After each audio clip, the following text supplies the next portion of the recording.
Comment expliquer la percée des droites radicales dans la fonction publique?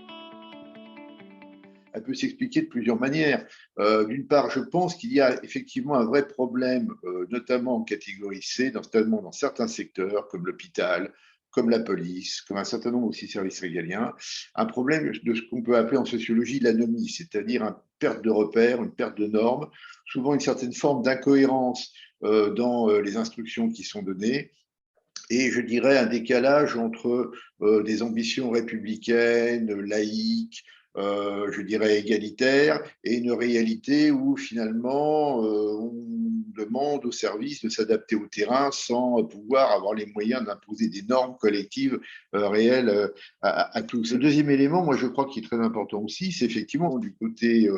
de Marine Le Pen et du Rassemblement national, vous avez quand même un discours qui est favorable au service public, hein, qui est bon, un discours d'autorité, mais qui est favorable au service public, qui est favorable aux catégories populaires, et donc, par conséquent, qui est un discours qui n'est pas du tout celui de la droite libérale, de la droite portée aujourd'hui par